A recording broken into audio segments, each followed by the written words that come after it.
Serial நடிகையா தன்னோட நடிப்பு பயணத்தை தொடங்கி சினிமால ஹீரோயினா நடிக்கிற அளவுக்கு வளர்ந்துருக்கிறவங்க தான் நடிகை மிருனால் தாக்கூர். இவங்க ஹிந்தில பல படங்கள் நடிச்சிருந்தாலும் துல்கர் சல்மான் கூட நடிச்ச சீதாராமம் படம் இவங்கள மக்கள் மத்தியில ரொம்பவே பிரபலமாக்குச்சு. தொடர்ந்து தெலுங்கு மற்றும் ஹிந்தில படங்கள் நடிச்சிட்டு வராங்க. சீக்கிரமே தமிழ்லையும் படம் நடிக்க தயாராகிட்டு இருக்காங்க அப்படிங்கிற மாதிரியும் தகவல் வெளியாகிட்டு இருக்கு. இந்த நிலையில சமீபத்துல மிருனால் தாக்கூரும் தனுஷும் டேட் பண்றாங்க. சீக்கிரமே கல்யாணம் பண்ணிக்க போறாங்க அப்படிங்கிற மாதிரி செய்திகள் வெளியாகி பரபரப்பை ஏற்படுத்துச்சு. ஆனா மிருனால் தாக்கூரே இதெல்லாம் வதந்திகள் மட்டும்தான், உண்மை இல்லைன்னு விளக்கம் அளிச்சிருந்தாங்க. இந்த ஒரு சூழ்நிலையில மிருனால் தாக்கூர் மறுபடியும் ஒரு சர்ச்சையில சிக்கி இருக்கிறது இப்போ சோசியல் மீடியால பேசுபொருளா மாறி இருக்கு. மிருனால் ஒரு இன்டர்வியூல அவங்களோட ஒரு சக நடிகர் கிட்ட பேசும்போது, உனக்கு நல்ல ஆம்பளை மாதிரி மசில்ஸ் இருக்கிற பொண்ணதான் கல்யாணம் பண்ணிக்க விருப்பம் அப்படின்னா போய் நடிகை பிபாஷாவை கல்யாணம் பண்ணிக்கோ, நான் பிபாஷாவை விட ரொம்பவே நல்லா இருக்கேன் அப்படின்னு நடிகை பிபாஷாவை ஒரு பழைய இன்டர்வியூல மிருனால் தாக்கி பேசியிருக்காங்க. அந்த வீடியோ இப்போ சோசியல் மீடியால பயங்கரமா வைரலாகி சர்ச்சை ஏற்படுத்தியிருக்கு. பலரும் மிருனால் தாக்கூர் எப்படி பிபாஷாவை இப்படி பேசலாம், இவங்க இப்ப பிரபலமாகவே இந்த வீடியோலாம் இப்போ வைரலாகி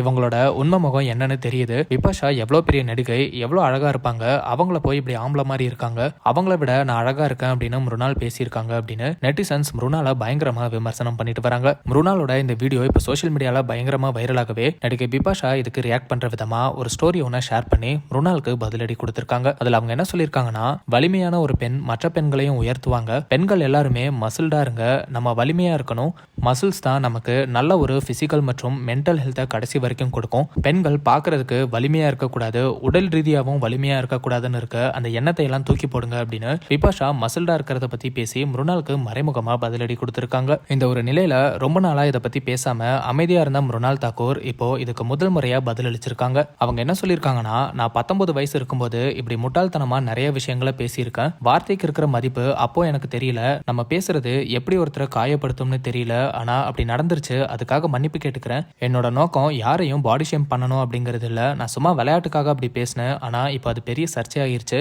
நான் அப்போ முறையான வார்த்தைகளை பயன்படுத்தி பேசியிருக்கணும், எனக்கு புரியுது, காலப்போக்கில் அழகு பல விஷயங்கள்ல இருக்கு அப்படிங்கிறது எனக்கு புரிஞ்சது, நான் இப்போ இந்த கருத்தை தான் மதிக்கிறேன் அப்படின்னு மிருனால் தாக்கூர் பிபாஷாவை பத்தி இன்டர்வியூல கடுமையா தாக்கி பேசினதுக்கு பல வருஷத்துக்கு அப்புறம் மன்னிப்பு கேட்டிருக்காங்க. இந்த விஷயம் இப்ப பாலிவுட்ல பெரிய சர்ச்சையா பேசப்பட்டு வருது. மிருனால் தாக்கூரை சமீபத்துல தனுஷ் கூட சேர்த்து வச்சு காசிப்ஸ் வரவே தமிழ் மக்களும் இப்ப மிருனால் தாக்கூரோட இந்த பழைய இன்டர்வியூ பத்தி பேசிட்டு வராங்க அப்படிங்கிறதும் குறிப்பிடத்தக்கது.